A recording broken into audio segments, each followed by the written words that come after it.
Hello అండి అందరికీ. ఈరోజు వీడియోలో టూల్ బార్ గురించి అండి. టూల్ బార్లో ఫస్ట్ మనకు తెలియాల్సింది ఏంటంటే సెక్షన్ టూల్ అండి. ఇక్కడ టూల్ బార్లో ఫస్ట్ సైడే ఉంటుంది, ఫస్ట్ టూల్ ఏది. దీనికి షార్ట్ కట్ కూడా ఎస్ అనేది క్లిక్ చేయొచ్చు, లేదంటే ఇక్కడ క్లిక్ చేసుకోవచ్చు. ఈ సెలక్షన్ కింద ఉన్న యారో మార్క్ చూడండి. ఈ యారో మార్క్ని క్లిక్ చేస్తే మనకి సెలక్షన్ ఎలా కావాలి అనేది మాత్రం ఇక్కడ సెలెక్ట్ చేసుకోవచ్చు. రెక్టాంగులర్గా సెలెక్ట్ చేసుకోవాలా, లేదా ఫ్రీ ఫామ్ అంటే మనం ఫ్రీ హ్యాండ్తో మనం డ్రాయింగ్ పెన్సిల్ ఎట్లా వేస్తాం అలాగనమాట. సెలెక్ట్ అవ్వాలంటే ఈ వర్కింగ్ ఏరియా మొత్తం సెలెక్ట్ అవుతుంది అనమాట. ఇప్పుడు చూద్దామండి. ఫస్ట్ అయితే పెన్సిల్ తీసుకుని జస్ట్ ఒక సింపుల్ డ్రాయింగ్ వేసాను. ఇప్పుడు చూద్దాం. సెలక్షన్ తీసుకుని మన పర్టికులర్ ఏరియా సెలెక్ట్ చేసుకోవడానికి అనమాట. రెక్టాంగులర్ అంటే రెక్టాంగిల్ చూడండి. రెక్టాంగిల్ అయినా స్క్వేర్ అయినా ఇదేనమాట, మనం మార్చుకునే దాన్ని బట్టి. పర్టికులర్ ఏరియా, ఈ ఏరియా మాత్రం నేను సెలెక్ట్ చేసుకున్నాను. ఇలా సెలెక్ట్ చేసుకున్న ఏరియాని మనం మూవ్ చేయొచ్చండి. ఇప్పుడు మూవ్ చేస్తే ఒకసారి చూడండి, ఆ పార్ట్ వరకు మూవ్ అవుతుంది. మళ్ళీ అడ్జస్ట్ చేశాను అనమాట. ఓకే, అలాగే సైజు కూడా తగ్గించుకోవచ్చు. ఇక్కడ కార్నర్ ఉంది చూడండి. ఈ కార్నర్లో క్లిక్ చేసి డ్రాగ్ చేస్తే ఇలా సైజు తగ్గుతుంది, ఇలాగనమాట. ఇక్కడైనా క్లిక్ చేసి డ్రాగ్ చేయొచ్చు. అలాగే ఇక్కడ రొటేషన్ అనే బటన్ ఉంటుంది చూడండి.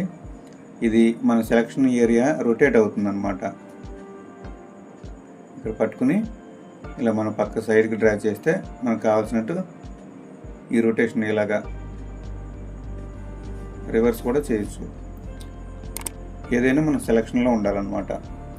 ఇప్పుడు అదే సెలక్షన్ ఏరియాలో ఇక్కడ చూడండి ఒక ఆప్షన్ ఉంది, జనరేటివ్ ఎరేజ్ అని. అది క్లిక్ చేసామనుకోండి, చూసారా, ఆటోమేటిక్గా ఎరేజ్ అయిపోయింది ఆ ఏరియా. నెక్స్ట్ ఫ్రీ ఫామ్ తీసుకుందాం. ఫ్రీ ఫామ్ సెలెక్ట్ చేసుకుంటే సెలక్షన్ టూలు మనం పర్టికులర్ ఇక్కడ ఏదైనా వేరే డ్రాయింగ్ ఉందనుకోండి. ఇప్పుడు రెక్టాంగులర్ తీసుకుంటే మనకేమవుతుంది, మొత్తం సెలెక్ట్ అయిపోతుంది.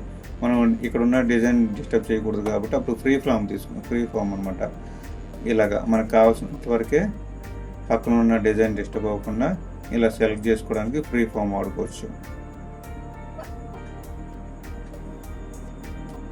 అలా క్లోజ్ చేస్తే సెలెక్ట్ అయిపోతుంది. ఈ సెలక్షన్ ఉన్న ఏరియా వరకేనండి మనం సెలెక్ట్ చేసింది. బాక్స్ మాత్రం వస్తుంది మన నావిగేట్ చేసుకోవడానికి. సో సేమ్ దీనికి కూడా ఇలా స్కేలింగ్ చేసుకోవచ్చు అనమాట. మూవ్ బటన్ యూజ్ చేసుకుని, ఈ కార్నర్ కర్సర్లు యూజ్ చేసుకుని. ఇక్కడ రెక్టాంగిల్ సెలెక్షన్ చేశాను. మూవ్ చేస్తే మనకి బ్యాక్గ్రౌండ్ వైట్ కూడా మూవ్ అయిపోతుంది. సో బ్యాక్గ్రౌండ్ వైట్ మూవ్ అవ్వకూడదు, ఓన్లీ మనం ఈ సర్కిల్ ఈ రెడ్ వరకే మూవ్ అవ్వాలనుకుంటే మనం ఫస్ట్ అయితే సెలెక్ట్ చేసుకుని తర్వాత సెలక్షన్ టూల్లోకి వెళ్ళి ట్రాన్స్పరెంట్ సెలక్షన్ ఆన్ చేసి తర్వాత మూవ్ చేస్తే మనకు బ్యాక్గ్రౌండ్ వైట్ రావట్లేదు, చూసారా, ఓన్లీ ఇది మాత్రమే మూవ్ అవుతుంది. సో ఇలా మనం బ్యాక్గ్రౌండ్ లేకుండా ట్రాన్స్పరెంట్ ఇమేజ్ స్టిక్కర్ లాగా సెలక్షన్ చేసి మూవ్ చేయొచ్చు అనమాట. ఇది ట్రాన్స్ఫర్ సెలక్షన్ వల్ల లాభం అండి. నెక్స్ట్ డిలీట్ అంటే ఏం లేదండి, మనం ఏదైతే సెలక్షన్లో ఉందో ఆ ఏరియా మొత్తం డిలీట్ అయిపోద్ది. చూడండి, టోటల్గా డిలీట్ అయిపోయింది. సెలక్షన్ టూల్లో మీకు అన్నీ వివరించాను. Rectangle, free form. సెలెక్ట్ అవ్వాలంటేనేమో స్క్రీన్ వైట్ వర్క్ స్పేస్ మొత్తం సెలెక్ట్ అవుద్ది.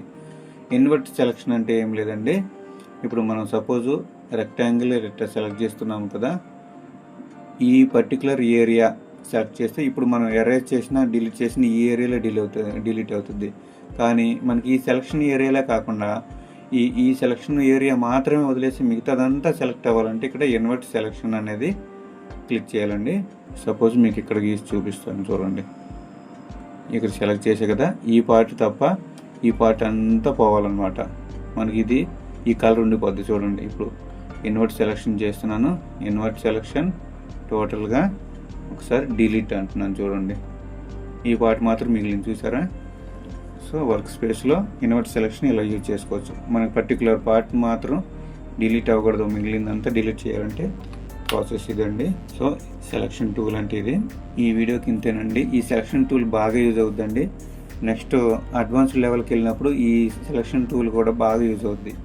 ఎందుకంటే మనం ఏదైనా బొమ్మ చేసినప్పుడు ఏదైనా పెయింట్ మొత్తం చేసిన వర్క్ అంతా అయిపోయి ఉంటుంది. పర్టికులర్ ఏరియాలో మనం ఎడిట్ చేయాలంటే చాలా కష్టం అన్నమాట. మళ్ళీ మొత్తం ఎరేజ్ చేసి ఇదంతా చేయడం కష్టం అయిపోద్ది. అలాంటప్పుడు ఓన్లీ ఆ ఆబ్జెక్ట్ మాత్రం స్టిక్కర్ మూవ్ లాగా ట్రాన్స్పరెంట్గానే ఇలా సెలెక్ట్ చేసుకుని మూవ్ చేయడం, లేదా సెలెక్షన్ చేసుకున్న ఏరియా మాత్రం మనం కాపీ పేస్ట్ చేసుకోవడం, ఇలాంటివన్నీ సెలక్షన్ ఏరియాతోనే వర్క్ అవుతుందండి. ఓకే అండి, ఈ వీడియో నచ్చితే మీకు లైక్ చేయండి, మీ ఫ్రెండ్స్ అండ్ ఫ్యామిలీకి షేర్ చేయండి. థ్యాంక్ యూ అండి.